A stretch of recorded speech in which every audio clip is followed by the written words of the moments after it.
Good morning, good afternoon, good evening, across country, around the world. Welcome back to the Kerbal Space Program. Since our last episode, I docked the Antilles at the space station, and I did return the three on board. I believe it was Koran, Mirix, and Artie, with the escape vehicle that was up there at the Kerbal Space Station. And that netted us about 4,000 some odd science, and I was too impatient. I spent it all. We can go in here and see. I finished off this row of things, so I got some of the other parts I needed. I knew I wanted some of these guys, like the in-flight Mark II crew cabin. Inline crew cabin, Oh, that's where it is. Okay. And because I had so much, I got even better things. And the Rapier engine. That's kind of the end game for space planes, which is awesome, because now, after this episode, or the next two episodes, I think, I'm going to start working on space planes, and get that going. Get a space plane system going up to the space station Halcyon. But I do have a few other things. This one, that's part of an asset, an add-on thing. I don't, not a big deal. But bigger lander wheels, which we'll want for going to, what's it called? To Duna. This will be larger holding tank and better scanner for finding resources. Ion propulsion. Honestly, I've never used ion propulsion because it's really efficient but really slow. Larger probes and that's a different piece from the stock-like parts. The mech jeb, not necessary. But the Mark II drone core for space planes, and then the thermo. Yeah. Otherwise, we're nearly done sciencing. We'll only need, I think, I calculated this out to be about 3,000 more science units. So we'll probably, in the very near future, probably the next episode, or no, actually, I'll start that on this episode. That's right. We will launch kind of the Antilles 2. Similar build, more radiators, more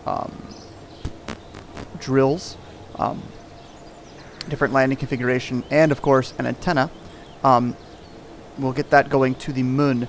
I want to do an episode or an episode or two, where come on, biomes, where I visit all the anomalies.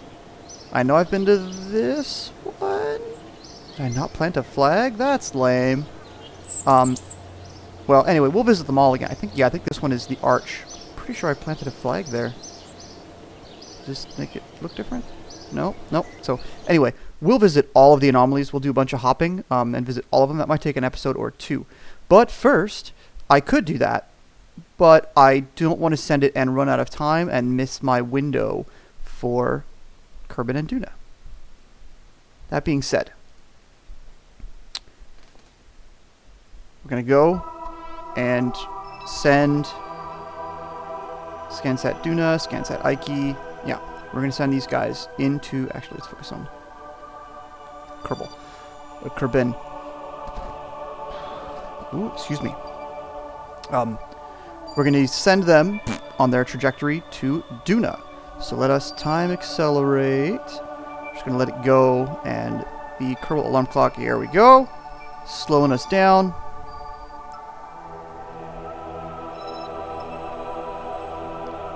So, like I said before, it gave me the 2 times, kind of. So I'm going to consider it between these 2 times as the, quote, window. Boom. Delete on close. Close. Alright, ScanSat Duna. Let's go.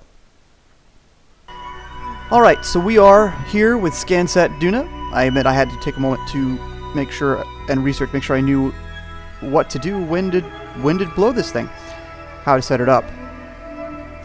Alright, so this is Kerbin's orbital trajectory.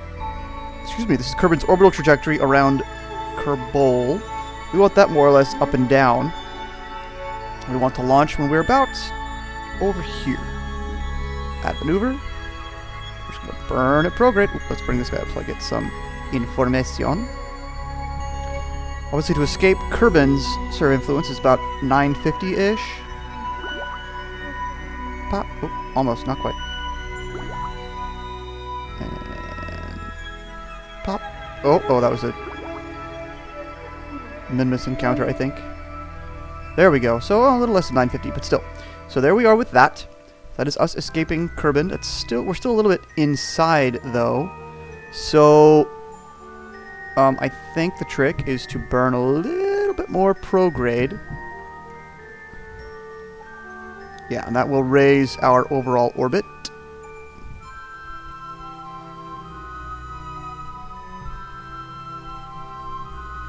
Okay, so that crosses us across Duna's path. Oh, that's why. Set as target. Nothing. That's annoying. Come back here, you.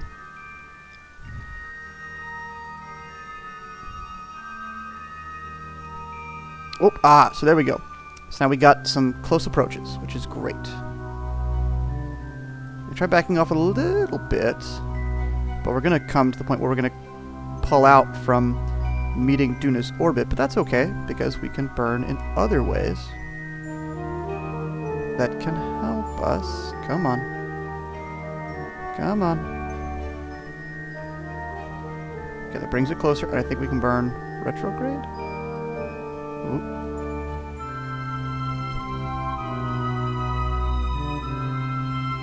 Aha! So we have a Duna encounter. Focus view. So we're going to pass fairly far away. 36,000 kilometers away. That's okay though, it's not horrible. That's okay, because as we get closer, we can make small burns, like when we get out to, say, like over here, we can make some adjustments. Maybe like over here, we can make some adjustments to that. But for the moment, that's awesome. We're going to take that, we're going to burn there. That should be, oh, that's a fairly efficient burn. Honestly, I could probably do it quicker and burn sooner and get up here, but it's going to take more delta V now. Probably more delta V to stop. So yeah, that's what we're going to do. And because I'm lazy, we got it set up. Got a maneuver node already there. Execute next node. And MechJeb does it all for us. Oh, we are going to have to... Actually, we will continue using MechJeb. One of the other fun things is utilities. I can let it auto-stage.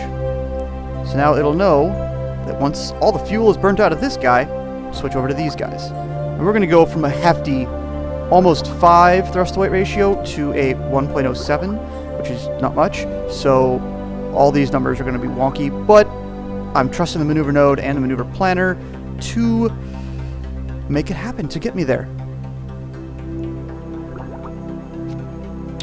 Right. Here it goes, and it doesn't know how long to burn for, but let's see. If this 400 is 8 seconds... Yeah.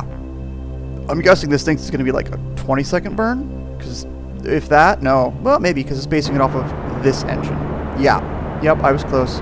But once it stages it, it's going to jump back up to like another 30 seconds or 45, probably is my guess. Oh, yep, there it is. Staged, going, burning. Oh, good. I was worried one of these engines had popped off. Ooh, a minute. Ouch.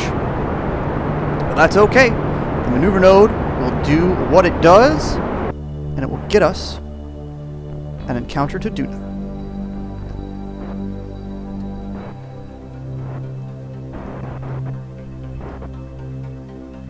And right now, this is Duna ScanSat, so that's all I'm... And the...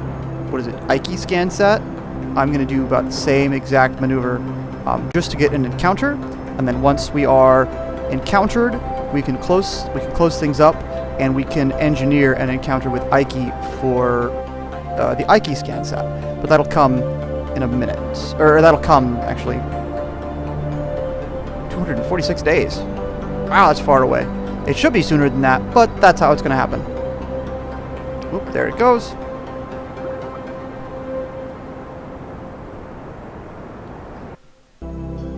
It should start just pop in here. Ooh, there it is. Ooh! Yes! Oh, they got it even closer. Oh, that's no, no, no, no, no. Ah, stop. That's good, because that's... Yeah, that's another 10,000 kilometers closer, which is great. Little bit of delta V now. Saves you loads of delta V later, which is just amazing. Cool. And yes, I know you want to do gravity scans, multispectral over things. No, those are all being saved for Duna. Cool. So there we have it. There is our Duna encounter for way down the line.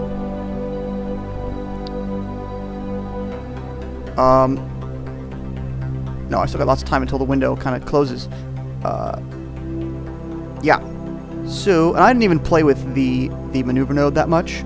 I could have probably swung it around on Kerbin's orbit and gotten a sooner encounter, but honestly, I'm happy with this because I still have lots and lots and lots of delta V.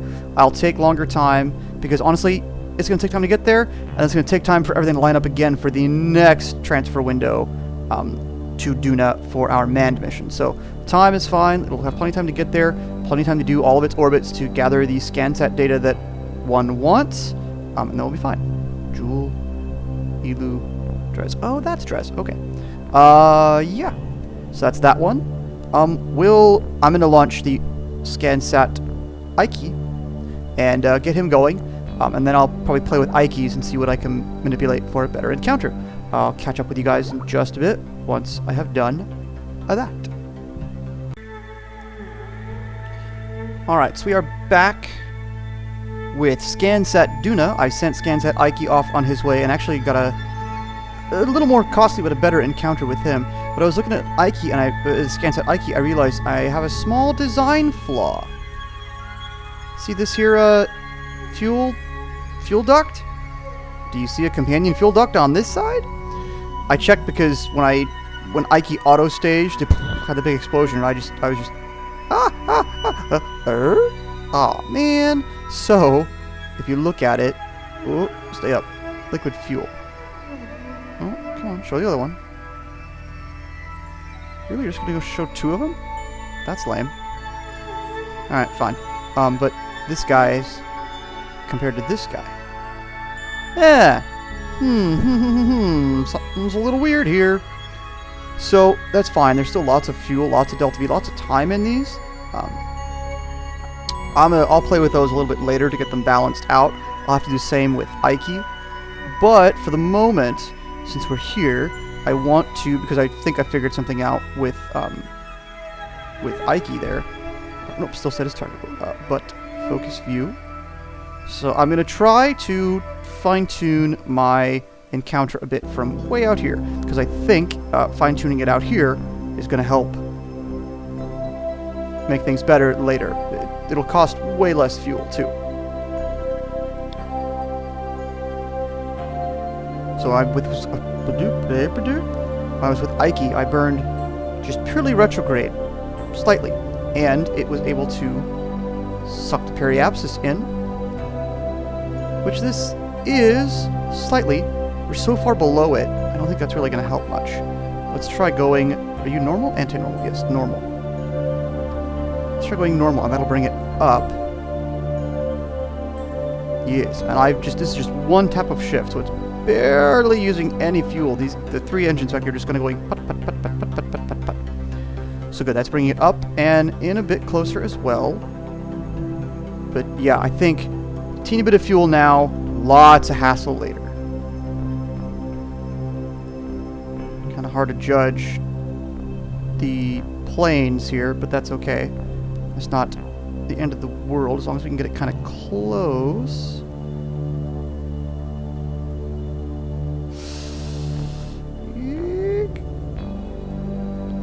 I'm gonna go with there. That gets us more on the same plane, even though it didn't get us any closer. It got us on the same ecliptic plane, or at least closer to it. And now we'll burn. Whoa! The nav ball just went all over the place. All right. There we go. Okay, so now let's burn smidgen retrograde. No, really? Oh, that's too bad. Yep, let's take it away. Okay, let's burn prograde then. That's weird. I guess it just depends on when the encounter ends up happening. Nope. Orbit. Yeah, orbitally.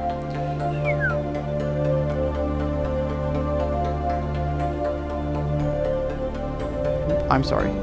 Normal. Or prograde, rather. Prograde. Let's get you there, buddy. Come on. Come on, come on, come on. Oh, there we go. Okay. So that's better. And then worse. Okay, let's try radial. Try all the possibilities. If this doesn't work out, there's always things we can try further down the line. Nope. Anti-radial. I'm sure there's a rhyme and a reason to this, and I'm sure somebody like Scott Manley could explain it to you guys really well. But honestly, if you just trial and error, you'll get there. Alright, let's see. Are you gonna... There we go. Okay, good. So this now, it's actually thrusting, like, away. Or thrusting sideways, as opposed to burning there faster. But that's swinging us in closer, which is great. Which is just going to be great. The other, the ScanSat Ike is going to end up going just outside of Ike's orbit, so we'll close, hopefully close and make an orbit here, or hopefully get an Ike encounter. We'll play with that again when we get closer. But this, I want to get probably about as close to Duna as I possibly can. And then while we're on our way, while the ships are on their way, you know, off camera, I can research, Ike encounter, see, not that hard. I can research Duna atmosphere. Oh, that's funky. But you know what? It's close. That's okay. Nope. Okay, and then that's polar. Actually, these are ScanSat satellites, aren't they? Well then, hey. 278 on a nearly polar orbit. I'm going to take that encounter and live with it, because that's where you want it to end up anyway. It is a ScanSat satellite. So we'll get into a nice polar orbit and hopefully close up. Just out of curiosity, I know it's a ways away. And you are not liking any of that. Oh, okay, so that's not too bad. It closes into something of an equatorial orbit. I know it's going to freak out a bit while I do this. Just a little more prograde. Yeah, it's only going to cost us 715? 715 seems to know that pops up. 715 delta V. That's great. That's beautiful. That's tons of delta V. Awesome. Go away. This line is going to float until we get closer because of the way it's going to work. Anywho, and that's our Duna encounters, or at least set up for quite a ways in the future. I'm going to go ahead and set up some alarms though. Shoo. There. No. We can get rid of this guy because we've already done it. Add. Oh, sphere of influence change. ScanSat Duna. Give me 5 minutes. I like having a little bit of time beforehand.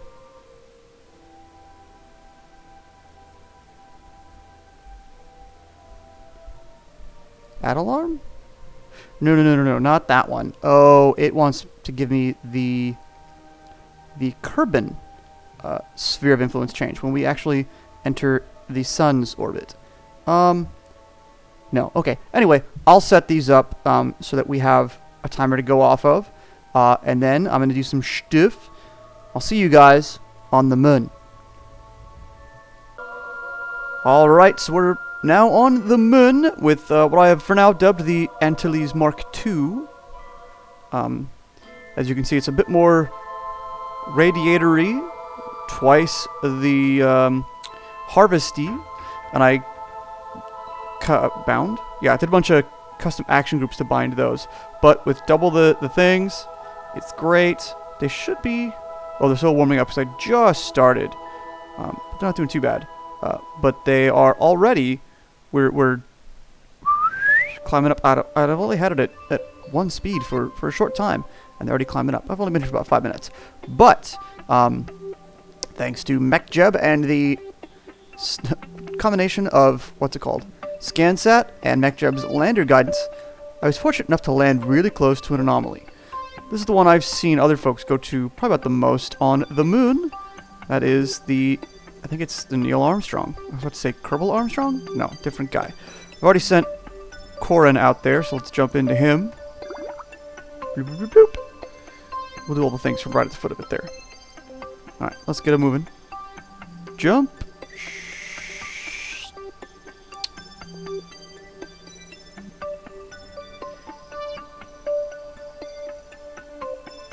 Slow down. And don't crash. Yeah, I believe this is a memorial to Neil Armstrong. What does it say? 1930 to 2012. Indeed. I'm surprised I didn't call it Neil Kerbal Strong, but no. This is one of the other, like I said, this is the other anomaly that I see YouTubers and people go to probably about the most. Whoa. Get up there. Get up there. Oh, I'm there. I was like waiting for a shadow. I guess no shadow with this thing. At least I'm not floating. But it looks like the lander from what, Apollo 11? The limb? Yes, it was Apollo 13 that had all the problems. There it is. Neil Armstrong. 1930, 1912. Let's see. F2. Yes, gets rid of the thing. And F1 does the screenshot. That's party. And so this is probably, actually, this will probably just be the wrap up to this episode. Because we're going to mine for a little while. And then we'll do some hopping. The next episode is just going to be, here's this one. Cool. Here's that one. Cool. Here's this one. Yay. Because we are here and, oh, it doesn't show it on the little map. We are here. There's a number of them nearby. There's 1, 2, 3 here. There might be another one over here. And there's this one, there's this one, there's this one, there's this one. But we've been to this one. This is the arch. So we don't need to go there again. But we'll probably hop here and then here. And then here probably. And then back to here, then probably hop across to here. Yeah, we'll figure that out for the next episode. That'll be the next one though, where I just boop, boop, boop, boop, hit up all these. And there are a total of 1, 2, 3, 4, 5, 6, 7, 8 anomalies on the moon. So that's cool.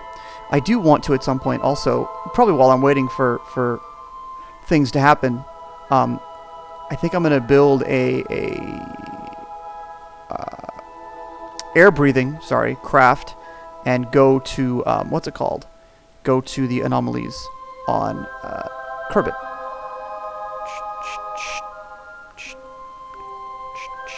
And we're not going to land a flag up on top there because that would be maybe a little disrespectful, I suppose. At least that's what Quill18 called it, disrespectful. I don't know. I'm going to land my flag, boop, right over here. Plant my flag, plant my flag. Pick your phrase. Extend it and stick it. NASA. Awesome. Neil. I spelled that wrong. I'm really sorry. Strong Memorial. Strong Memorial. Okay. Cool. Then we can take a surface sample while we're here. Yay. And an EV airport from the surface. Yay. Keep that. And we'll head back in, take a seat and transfer and email? No. Send off the science we have and the science that we can. Yeah. And this is Talk told me, yeah, you found it. Oh, that was a mission. Plant a flag on the moon. Sweet. At this point, oh, I had a little more. Well, this launch is pretty beefy. But now that this is up here, this guy can do all kinds of stuff. I might even send this one to Duna, maybe. I have an idea for a small. Oh, that takes so many radiators. No, I'll probably send this to Duna, or maybe this and a copy of it. We'll see. Anyway, that's it for this episode. Neil Armstrong, yeah. When we come back, we'll be at another monument. Anomaly. That's what they're called, anomalies. But I think a lot of them are more like monuments. So, thanks for watching. If you like, hit subscribe, tell your friends, tell your neighbors, and catch you later.